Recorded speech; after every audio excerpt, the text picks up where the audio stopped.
aujourd'hui, on va étudier une histoire très connue, celle de Samson et Dalila. Oui, Samson et Dalila, c'est dans le livre des juges.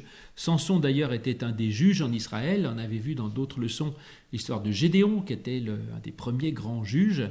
Les juges, c'était des gens qui dirigeaient Israël, des gens importants, donc des gouverneurs. Et Samson va être juge en Israël. Il va lui arriver des tas d'histoires très spectaculaires et plutôt connues. On va lire ça dans le livre des juges au chapitre 13. D'abord les versets 1 à 5. Donc la naissance de Samson. Voilà. Les enfants d'Israël firent encore ce qui déplaît à l'Éternel. Oui, ils n'arrêtent pas de faire le mal toujours. Donc vous voyez, ça date pas d'aujourd'hui et les gens ne sont jamais bien, quoi. Et l'Éternel les livra entre les mains des Philistins pendant 40 ans. L'autre fois, c'était les Madianites. Ce coup-ci, c'est les Philistins, c'est d'autres ennemis. Et donc, effectivement, dès qu'on s'éloigne de Dieu, c'est pas que Dieu nous punisse, on l'a déjà vu, mais dès qu'on s'éloigne de Dieu, notre vie perd nettement en qualité, je le crois. On a des problèmes, quoi. Il y avait un homme de Tsoréa, de la famille des Danites, et qui s'appelait Manoach. Sa femme était stérile et n'enfantait pas. C'est souvent comme ça dans la Bible, il y a des femmes qui n'ont pas d'enfants, puis finalement ils en ont un, c'est un miracle. L'ange de l'Éternel apparut à la femme et lui dit : Voici, tu es stérile et tu n'as point d'enfant. Tu deviendras enceinte et tu enfanteras un fils. Maintenant, prends bien garde. Ne bois ni vin, ni liqueur forte, et ne mange rien d'impur, car tu vas devenir enceinte et tu enfanteras un fils. Le rasoir ne passera point sur sa tête, parce que cet enfant sera consacré à Dieu dès le ventre de sa mère. Et ce sera lui qui commencera à délivrer Israël de la main des Philistins. Alors ça s'appelle, c'est un vœu que faisaient certaines femmes à l'époque, qui s'appelle le vœu du naziréat, c'est-à-dire qu'elles décident que l'enfant qu'elle porte, puisqu'elle est tellement reconnaissante d'avoir un enfant, elle pensait qu'elle n'en aurait pas, c'est comme ça, et elle en fait un nazir. Et les nazirs, ils avaient le devoir de ne pas se couper les cheveux, c'est important, on va le voir pour la suite, c'était le signe de leur consécration, et de ne pas boire de vin. On pense que peut-être Jésus était un nazir à la base. D'ailleurs, on dit Jésus de Nazareth ou Jésus le Nazaréen, peut-être c'était Jésus le Naziréen, peut-être que Jésus avait été consacré à Dieu dès sa naissance. C'est un peu l'histoire de la Vierge Marie qui, pareil, elle a un enfant miraculeusement et elle le consacre à Dieu. Alors Jésus, est-ce qu'il avait des cheveux longs? On le représente comme ça, peut-être. Est-ce qu'il buvait pas de vin? Si, il en buvait. Donc, est-ce que Jésus est juste un nazir qui n'a pas respecté toutes les règles? On ne sait pas. En tout cas, là, donc, Samson est consacré à Dieu et les signes de sa consécration à Dieu, c'est qu'il ne se rase pas les cheveux et qu'il ne boive pas de vin. On lit un peu plus loin au verset 24. La femme enfanta un fils et lui donna le nom de Samson. Très bien. L'enfant grandit et l'Éternel le bénit. C'est logique puisqu'en plus il est consacré à Dieu, donc tout va bien. En Juge 14, verset 1. Samson descendit à Timna et il y vit une femme parmi les filles des Philistins. Mais oui, il va tomber amoureux chez les Philistins, c'est-à-dire chez ses ennemis en plus. Oui. C'est pas évident, donc ça va être assez compliqué sa vie. Mais on arrive un peu plus loin au verset 5. Samson descendit avec son père et sa mère à Timna. Lorsqu'ils arrivèrent aux vignes de Timna, voici, un jeune lion rugissant vint à sa rencontre. L'esprit de l'Éternel saisit Samson, et sans avoir rien à la main, Samson déchira le lion comme on déchire un chevreau. Et il ne dit point à son père et à sa mère ce qu'il avait fait. Il descendit et parla à la femme, et elle lui plut. Quelque temps après, il se rendit de nouveau à Timna pour la prendre, et se détourna pour voir le cadavre du lion. Et voici, il y avait un essaim d'abeilles et du miel dans le corps du lion.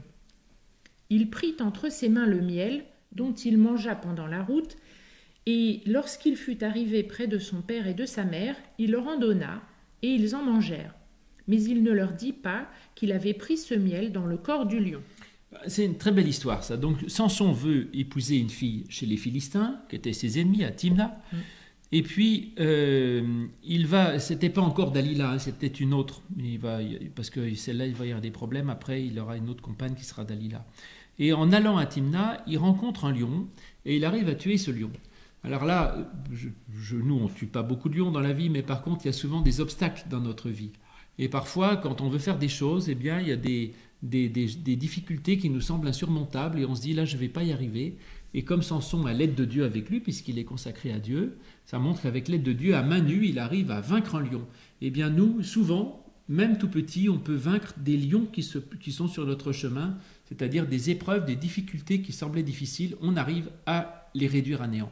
Donc et ça va même plus loin, parce que finalement, de cette épreuve, de cet obstacle, va sortir quelque chose de sympathique, du miel. Oui, absolument. Et du coup, quand il repasse, il découvre que dans ce lion qu'il a battu, il sort du miel, qui est une nourriture très douce. Ça veut dire que parfois, quand on arrive, ces épreuves qui nous semblaient difficiles et ces combats que nous menons dans notre vie, il y en a beaucoup, eh bien, une fois qu'on les a menés, eh bien, finalement, ça nous nourrit, ça nous donne de la force et on devient encore plus fort et ça peut devenir quelque chose de positif pour nous. Donc ça, c'est souvent comme ça, ces retournements de situation, du mal. Les choses nous semblent difficiles et après coup, on se rend compte qu'en fait, ça nous aide beaucoup. C'est aussi ce que dira Joseph, quand le fils de Jacob, c'est ça, il est jeté dans la fosse, vendu comme esclave. Et à la fin, il dit à ses frères qu'ils avaient voulu lui faire du mal, ils avaient voulu le tuer. Et Joseph dit, ce mal que vous m'avez fait, Dieu l'a changé en bien. Donc voilà un miracle absolu de l'aide de Dieu dans notre vie, c'est que d'abord il nous aide à vaincre les difficultés qu'il y a sur notre chemin et même à faire en sorte que ces difficultés puissent nous donner même de la nourriture, nous rendre plus forts et plus meilleurs. Après cette histoire de miel, d'ailleurs, ça va être une énigme qui va donner aux gens, c'est compliqué, il va leur dire effectivement du fort sort ce qui est doux, de celui qui mange sort ce qui se mange. Alors ils ne peuvent pas trouver, mais en fait c'est l'histoire, c'est ça. Du fort sort le doux, du lion sort le miel, et de celui qui mange le lion sort ce qui se mange le miel. Mais c'est une histoire importante, et comme j'aime bien le miel, plus que les lions, ça me plaît. Donc ça, c'est finalement, il va faire cette histoire, et puis après il va se battre avec les Philistins, ça va mal se passer, il va mettre le feu au blé des Philistins en envoyant des renards enflammés, enfin bref, c'est une horreur. Les Philistins vont chercher à se venger, et Samson va tuer 1000 personnes avec une mâchoire d'âne. Je vous dis ça, c'est juste une histoire, on s'en souvient, avec une mâchoire d'âne, je ne sais pas pourquoi, il tue 1000 personnes, ce qui montre qu'il était vraiment très très très fort, très costaud. Mais l'histoire n'est pas finie, et on en arrive dans le livre des Juges au chapitre 16, à partir du verset 4. Après cela, il aima une femme dans la vallée de Sorek. Elle se nommait Delilah. Les princes des Philistins montèrent vers elle et lui dirent « Flatte-le pour savoir d'où lui vient sa grande force et comment nous pourrions nous rendre maîtres de lui. Nous le lierons pour le dompter et nous te donnerons chacun 1100 cycles d'argent. » Mais oui, parce que effectivement, donc Samson est amoureux de Dalila. Delilah, ils appellent là dans notre Bible. C'est Dalila, c'est pareil. Et en fait, les Philistins sont admiratifs de Samson. Ils disent, ce type, il est formidable, il a une force extraordinaire. Et ils ne savent pas ce que c'est que la force de Dieu, en fait. Donc, ils essayent de comprendre ce que c'est. Et donc, ils soudoient la femme Dalila, pour qu'elle fasse avouer à Samson le secret de sa force. Delilah dit à Samson, « Dis-moi, je te prie, d'où vient ta grande force et avec quoi il faudrait te lier pour te dompter ?» Samson lui dit, « Si on me liait avec 7 cordes fraîches, qui ne soient pas encore sèches, je deviendrais faible et je serais comme un autre homme. » Les princes des Philistins apportèrent à Delilah 7 cordes fraîches qui n'étaient pas encore sèches. Et elle le lia avec ces cordes. Or, des gens se tenaient en embuscade chez elle, dans une chambre. Elle lui dit, « Les Philistins sont sur toi, Samson !» Et il rompit les cordes, comme se rompt un cordon d'étoupe quand il sent le feu. Et l'on ne connut point d'où venait sa force. Donc voilà, et Samson a raconté une blague, il a dit n'importe quoi à Dalila pour se fiche d'elle. Il n'était pas dupe, et donc il a dit une blague, c'était évidemment pas ça. Alors, au verset 15, on continue un peu plus loin, Dalila évidemment n'est pas contente.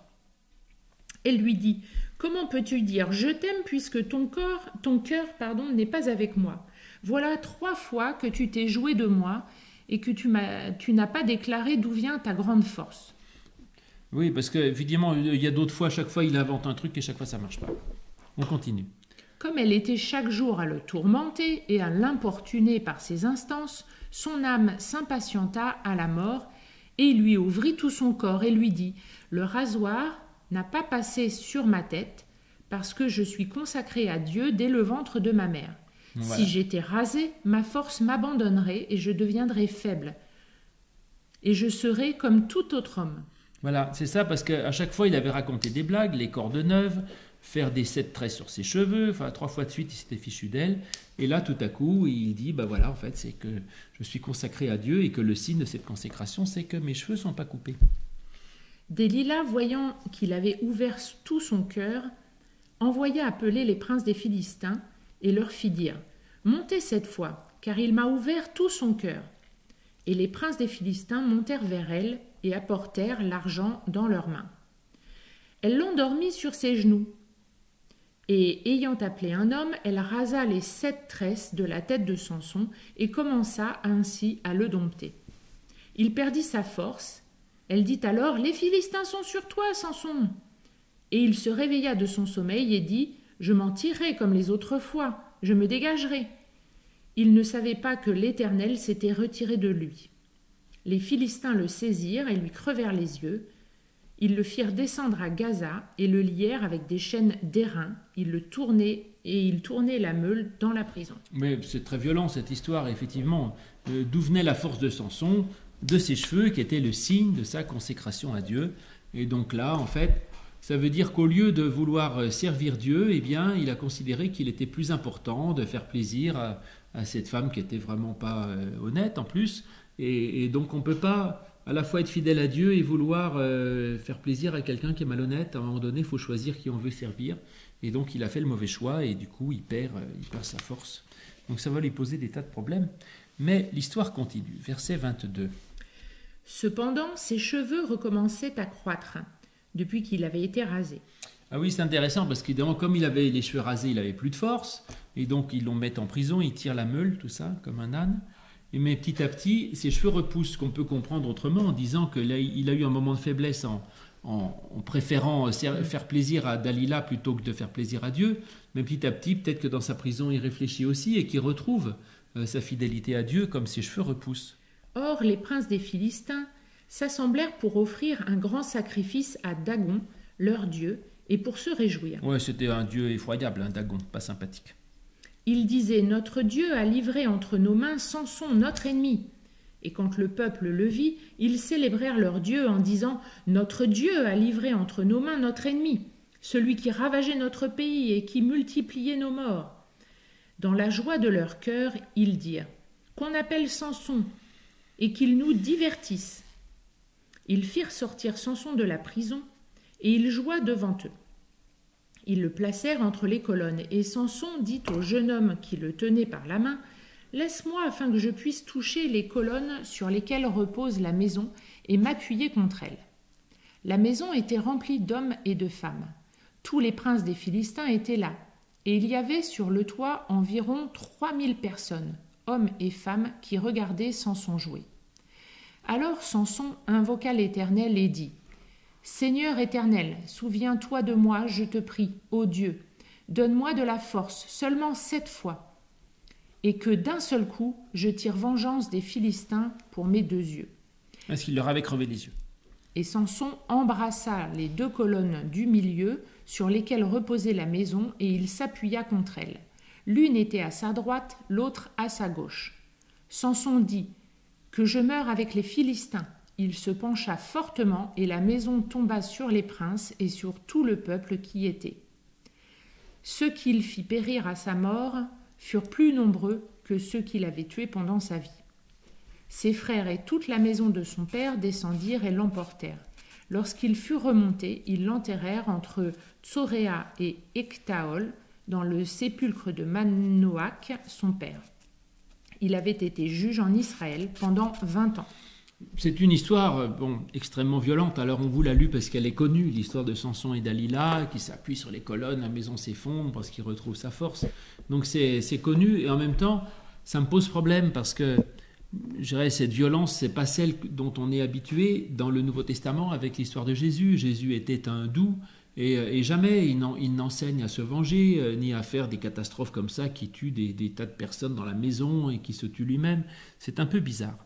Et donc Samson a fait beaucoup d'erreurs à la fin. Il a utilisé sa force retrouvée pour se venger, ce qui n'est pas glorieux.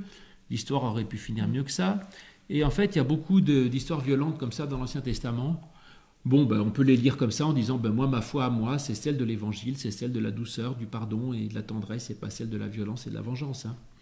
Ou alors, on peut le lire autrement et dire, en fait, tout ça, c'est l'histoire de combats intérieurs, et qu'en fait, cette guerre et cette violence, c'est pas par rapport à d'autres gens, mais c'est en soi, parce qu'en nous, il y a beaucoup de difficultés contre lesquelles on doit combattre, et parfois, on est réduit à peu de choses, et pendant un certain temps, on perd son énergie, on n'y arrive plus, et progressivement, on peut retrouver de la force et de la force morale, et on peut arriver à écraser tout ce qui avant nous faisait chuter.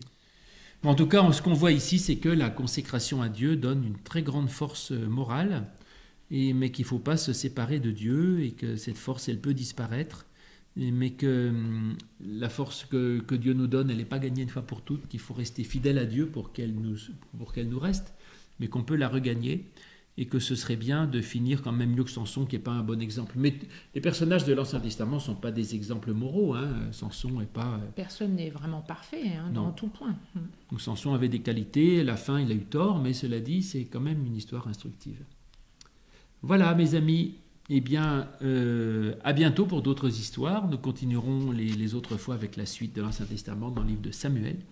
Et puis en attendant, eh bien méditons sur cette histoire de Samson, des juges, Samson qui gagne cette force formidable, qui a tort à la fin, il se venge et finalement il meurt aussi dans sa vengeance. C'est peut-être ça l'idée. Hein. Quand on veut se venger des gens, on disparaît soi-même parce qu'il est tué dans l'affaire quand même. Mais en tout cas, l'histoire de Samson nous rappelle, et de Gédéon, combien l'aide de Dieu est formidable. Et quand Dieu dit à Gédéon, va avec la force que tu as, eh bien c'est un message qui nous est donné à chacun, grands et petits. Merci, à très bientôt. À bientôt.